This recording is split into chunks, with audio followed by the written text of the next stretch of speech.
my favorite outfit is yet. I keep wearing this in every video because I just love it. I love the bow. I love my crochet top. I love everything about it, and it looks good. You can't pretend like it doesn't look good, because it does. Seriously, it does. But yeah, I don't have the usual mug today because it's in the dishwasher, so I had to opt for this one. I have no idea why we have this. We're literally in the other part of Asia. This is like not a thing here.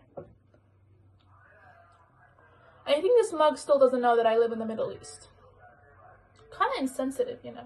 Anyway, guys, welcome to a writing vlog.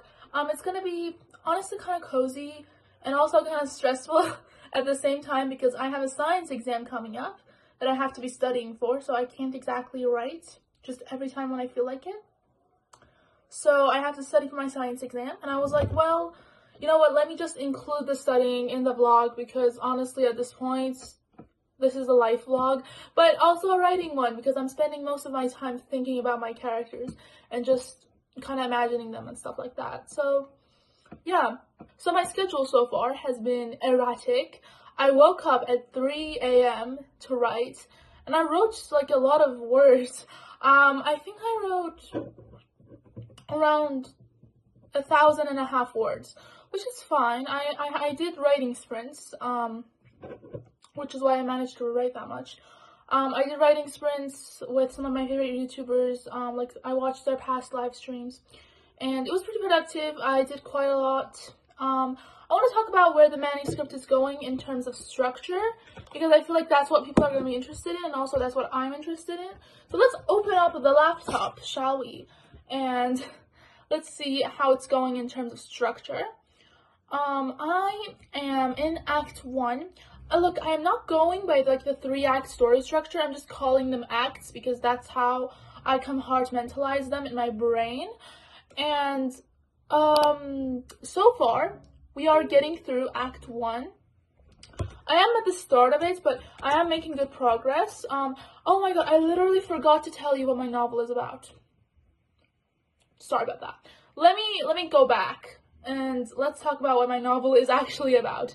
So it's a paranormal romance between an angel and a human, or more specifically, sorry, let me type in my password. It's between a human and his guardian angel, and it's set in a world where the heavens and the earth have battled with each other, and the earth has colonized and enslaved the angels, and now the angels are forced to serve humans as guardian angels. It's like a whole thing. And our character, Fyodor, he's the only one who doesn't have a guardian angel because his guardian angel ran away from the entire system before Fyodor was even born.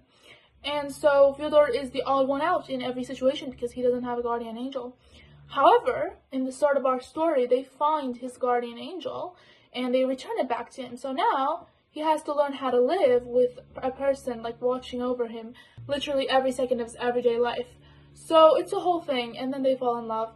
It's a queer story. It's what you would call BL. Sorry, I am still not used to saying, oh yeah, I'm writing a BL. That sounds weird. That sounds like Fajoshi. Do you guys know what that is? I don't want to tell you what that is. It's icky. It's icky and wrong. Oh my god, my laptop is broken. And I'm supposed to be a writer. Broken. No, my laptop is like, it's a little bit confused. It's like me. It needs time to properly wake up. So it's not loading anything. Thank you so much, baby girl. So it's a paranormal romance. I've only ever read like a few paranormal romances before.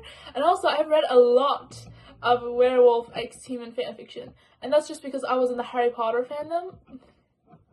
Like it feels, because I left because of J.K. Rowling's actions. Obviously trans people matter more than a book. But when I was in that Harry Potter fandom, I loved Remus Lupin x Sirius Black fanfiction. And as you guys know, Remus Lupin is a werewolf. So I read a lot of paranormal romance in the sense that one of them was a literal freaking wolf. But I loved it. It was really good. It was like the best era of my life, honestly. I had a lot of fun. But you know, when I grow up, I was like, no, we're gonna leave this. especially because the books were honestly kind of mediocre. The fanfics were way better. The fanfics were like really good. I also wrote a lot of fanfiction in my prime, and they're still up, so you can still read them. Please don't. They're like really bad. They're really bad and like super venty. So yeah, venting all over the place. The laptop finally decided to cooperate, so let's look at what I wrote this morning and how far I've come in the book so far. I love giving these updates, honestly. It's very, very fun. I feel like everyone who's writing should start a Authortube channel, because it's like you're documenting the entire process, and like when you're done with the book, you can look on how stressed you were during it. It's pretty fun. Anyway, so arc 1 consists of 8 chapters, or 9, depends on how I'm going to split them up. Probably 9, because it is a lot of material. So Act 1 consists of 9 chapters, and so far I'm in chapter 5. Pretty good considering I started this 4 days ago, or 5 days ago, or a week ago. I do not remember. I just remember I had an idea, and I was like, I'm gonna write it. Yeah, so here that is. I'm on a chapter where it's pretty important to the plot, because something is going to happen in it that's going to be like a building block for the other chapters. So it's like something is going to happen here, and then that's going to lead to something else in another chapter that's like way further away from it. So I am going to be paying a special attention to that. Now let's talk about drafts. So I have a draft 1 and I have a draft 0, and I know people like do their entire draft 0 and then they do draft 1, but I don't work like that. So as soon as I did my draft 0, I had like 7,000 words in my draft 0, and I was like, well, I'm just going to share it with a few mutuals that I have on Tumblr. So I shared it, they gave me advice, and I tweaked it a lot, and it turned into draft 1. So basically draft 1 is anything that I feel like actually can go into a book. And then draft 0 is just for like the rambly, messy bits of writing that I kind of want to write in. So whenever I want to just write, I go on draft 0. Whenever I want to like actually add to the book, I go in draft 1. And then draft 2 is going to be like the actual editorial, developmentally process. You know what I mean? Sorry, that makes no sense, but that's just how I work. Yeah. So, as you can see here, I've also commented on a few things. And the comments are for like the future drafts where I'm going to, you know, add or take away from some of the writing and stuff like that.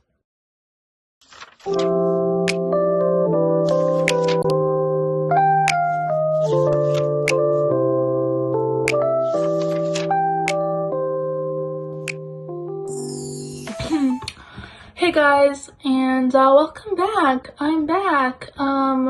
I was studying, which, again, not fun, but a follower of mine, I actually don't know if they're a follower or not. They just left a comment on one of my videos, but somebody left a comment on one of my videos, and it was like, the way that they, got through the pain of studying and also writing was that they included some of the things that they learned in school in their writing, and I was like, that's so genius. So, like, we're learning about the reproductive system. It's 8th grade science. And I'm actually thinking about how the angels in my book reproduce. Like, do they even reproduce? Do they do it asexually? Do they do it? Like, I'm actually getting worked up over this. But yeah, where am I going with this? Guys, something terrible happened today. So as you guys don't know, I live in Iran, or Iran, or whatever you want to call it. Guys, there are protests that are happening all over the country, and because of that, they decided to cut our internet access. So now VPNs, which we use to access outside internet, are no longer working. And I've been dying today, just like trying to access anything, trying to access YouTube, Tumblr, Discord, anything. Nothing comes up. I'm actually going insane. It's crazy. It's crazy, and it's why I kind of want to talk about Iran today, because I know in all these vlogs I have a random chat part of the video, or I just have a random chat, and I think today's is going to be that random chat. It's going to be about Iran, because genuinely, why Why is it, why do I have to literally fight for my life to be able to talk to my friends on Tumblr? See, the truth is they want to limit our access to the internet so we can't share photos, we can't share our opinions online, and so that we feel more discouraged and we don't protest. That's the truth of it. It's what they do every time protests happen. It's so sucky, because I can't think of any other country that's like, you know, as progressed as we are, because Iran isn't an unprogressive country. Like, we've done quite a lot of good, like, we've done quite a lot of great things. We've achieved quite a lot of great achievements. However, we're just so dumb in this one thing. I cannot understand why all this limiting access to the internet and all this stuff, it makes no sense to me, and it's so annoying. Nobody can understand the pain of living here and not even being able to talk to your friends and worrying about never being able to talk to them again because they're going to make the internet national, and then you will never be able to access the outside world again. Guys, to be completely honest with you, all I want to do is I want to get out of the country, and I want to do that fast. I'm not smart enough for it. I don't have the right skills. If I was like a coding genius, which I'm not, or if I was like a computer nerd or like a doctor nerd, is that even a thing? But if I had any sort of talent in any of these categories, I would already be outside the country, because people who have talents, their parents don't want them to stay here. They don't want them to, you know, waste here. However, I don't have that sort of talent. I never have, and I can understand that. And it kind of breaks my heart. Honestly, it does. I don't understand why God decided that I have to be born this way, where I have to like work for it. You know what I mean? If I want to get out of the country, I have to work for it. And it's like, yeah, I have this. One of the talents I do have is being able to speak English like this. I mean, literally, just like take a look at my class. People's English is awful. The fact that I can speak fluently is one of the things that I've always been grateful for in life. But I don't know, I want more. I'm not happy with this. I'm not happy with how my life is going. I'm not happy with the country. I'm not happy with anything. I'm not happy with the fact that I'm probably going to stay up all night trying to upload this, because it won't upload, because it takes like 2 hours to upload a video. And I'm genuinely just so upset. So upset. Because I have a lot of friends online. They're the only friends that I have, honestly. And I cannot imagine not talking to them. I'm so upset. But I did write. Turns out not having internet access and also being like tired of your studies, you get a lot of motivation to write. So I wrote another 1,000 words. So if you count all that up, I wrote almost 3,000 words today, which is a lot. But like, I'm so tired. Anyway, we have to wrap this vlog. I was thinking about my content, and I was like, well, I want to make vlogs that are like me talking about my writing, me writing a little, and then me talking to you guys about something else, like something personal in my life. And I thought that was fun, so that's going to be the format that my vlogs are going to have. So yeah, expect that. And thank you for watching the video. Thank you for listening to my ramblings. I hope this video was fun. I hope you managed to get motivation to write. Maybe. And it was very fun having you here. I had a lot of fun with you. Thanks for being here. So squishy. Bye-bye.